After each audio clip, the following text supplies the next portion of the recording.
about the launch of the book. I am. Coming up very soon. I am, and that's probably going to happen in about another month. We're starting to get the production work underway now. And I wondered if you might just share a bit about how we came to write this book this morning and how that process unfolded. This book came to me as I was completing my last book, Ritual as Resource, back in 2004. I wrote it in 2004. And the last chapter, by the time I got to the last chapter, I was in a very unique place for myself, in that I had formed a bond with 12 people, peers and friends, who had joined me in a ritual to write a book on ritual.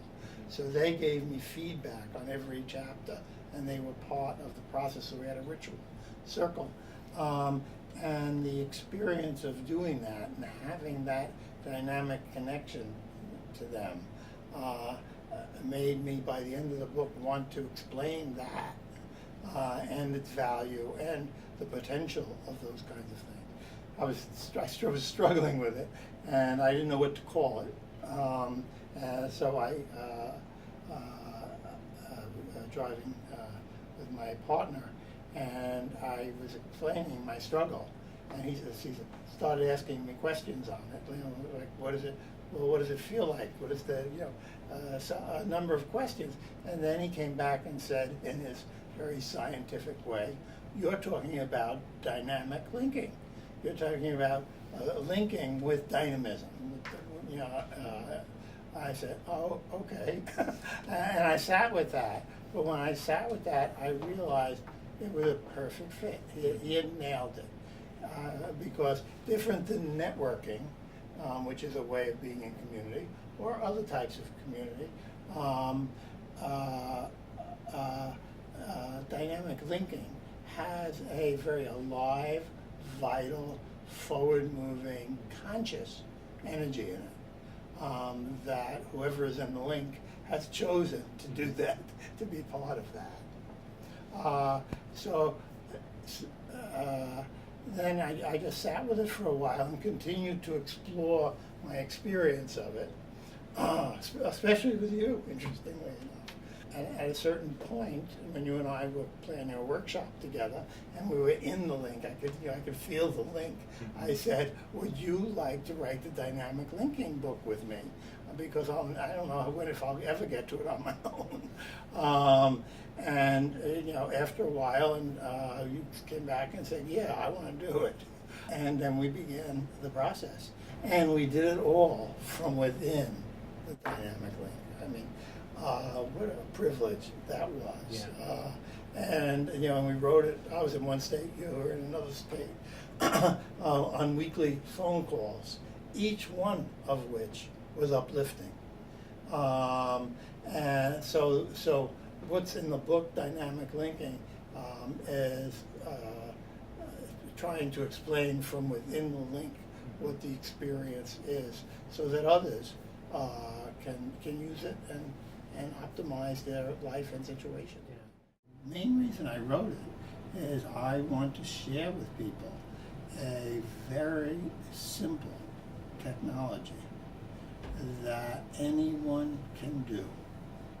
Anyone can do. And in terms of dynamic linking, when it's group formats, if there's somebody who is being empowered by the group to facilitate the process, then it would be you need a person to facilitate who either has those natural talents or is just a good facilitator and listener. That's the only qualifications they really need to have. Other than that, if they follow the technology, they really can't go wrong, and they can't cause harm. Because the technology is developed in such a way, naturally and organically, that no one ever goes where they're not comfortable going. Anything else about the writing of the book, Michael? The constant joy of feeling like we were doing something meaningful. Yes. You know, that was larger than us, because aside from our experiences, it kept coming to us and informing us in just unusual ways. It reminds me of Otto Scharmer's The Future That Wants to Emerge Through Us. Yes. And we had that experience. We had the future wanting to emerge through us. Mm-hmm. Now, whether that other people relate to that or not is not our story. We're not responsible for that. But we had the delightful experience of feeling it as real as any physical reality. Yeah. As you were describing that, Michael, you said something that I think for the first time really occurred to me, which you said that these dynamic links, one of the elements of them is this forward-moving conscious energy. Yes. And as you were describing that, I realized something I never really touched in over the last year or so that we were in this process, is that typically in any writing project I've ever worked on, I get to this stuck point, which is a place that I don't know what to do next, and I end up having to walk away from or think about. But there never was that in our weekly process. No. Each piece seems to almost be self-contained, but part of a larger whole. And I never felt as if I don't know where to go from here. Right. And there was such lovely little synchronicities that dropped in to the process, that helped raise the level of the whole experience. Yeah. Do you want to talk about one of those synchronicities? Well, one of them was we wanted to give only one example of a dynamic link situation, just for people don't have time to read too much, and we used a business example, which was great. It was one of your business examples, but I could feel a yearning inside of me for, we don't have to give another example, but we have to in some way show how this can be used in a multitude of ways. It's not just a business thing. And what dropped into our lap was Jen's experience focalizing a soccer camp for these poor Mexican kids in a little village in Mexico. And it's just a fabulous story. And it also gave an example how this can be used for so many things. Yes. And even organically introduced. But you just mentioned an element of focalizing and of certainly focalizing in a dynamic link. That's an important element. You said you sensed that we needed something else there.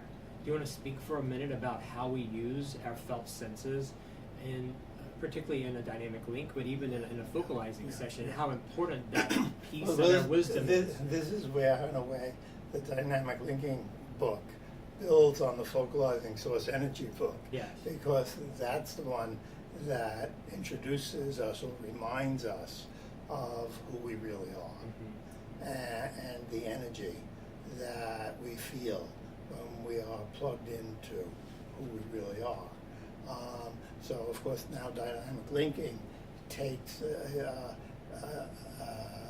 gives models and ways for us to then take that source energy and link it with others who are also experiencing a similar way, and just add more meaning to our lives and our worlds. Is any experience in the inner condition of our beings that we happen to notice, that we're having an inner experience? Now, it could be a thrill that runs through a person because a certain incident happened, or it could be compassion that grips one when they see something sad or terrible happening. But they don't only see it; something grabs them, And when we talk about felt senses, we're talking about the grab, even more so than we're talking about whatever they saw. Because that's what teaches us. That's what we learn from. That's what we work with. Yeah. So it's being, I know the way I say it is it's being informed by embodiment, by being more in our bodies and not have so much of our energy up here with all the head noise. And then it's really being informed by nature. Because when we're embodied, we feel our connection to nature and to the whole in some way, however that's described. There's 3 felt senses that I have really given attention to and know what they feel like in my body and what they're telling me. And maybe I'll just share those and if you want to comment on them. The first one is this feeling that something is complete. And I think of it as it's a resonance. It's like a tuning fork. I know when I'm in tune with what's going on. And that either is a confirmation that I'm on the right, I'm taking the right steps in the moment, or that what I'm working on is at a landing place or a place of completion. Or integration. Yeah. So that's one felt sense that I've really attuned my body to know what it's telling me. Another one that at first was a troubling one is this feeling of being pregnant. I use that word, being pregnant with a new idea, because it's uncomfortable, because it feels as if something is trying to be born and I can't yet grasp it. So I find myself giving it more breath to breathe and to as I did with the name dynamic linking. Yes. I was pregnant with that for a while. Yeah. And then another one is the kind of related to the first two, but it's the sense that something is missing in this picture. So it could be in a writing project, it could be in working with a client, it could be in a project I'm working with. But the sense that, whereas the first one is a sense that I am complete, this one is a sense that there's something yet to be added to this. Yes. And you were speaking of the book, and that even though we had this example of the business meeting that we included, that you sensed that something else, something additional would round that out, and then Jen's story came along. So that to me was an example of that there was some sense in your body telling you that there was something yet to be added. Yes, perfect. And then once that was added, I felt so much better. Right. Yes. Good, very good. When we were talking about it, and then later talking about felt sense, and that sense of completion, where you feel that there's something needed here, and there may be a little blind spot as to not knowing what's needed, but just an unknown. But when Jen's story fell in, my body sensation, it's almost like a violin was being played in my body. You know, I mean, it was such a sweet thing that lasted for weeks. I mean, I still have like remnants of it, because it was so beautiful, and it did what we wanted to in such a short, simple, beautiful way, that my body was really very, very much in tune with that and enjoyed it. You know, it was a total delight, and is a total delight. So in that case, that felt sense not only indicated a sense of completion to you, it added an emotional layer of the beauty of that addition. Yes. Very nice.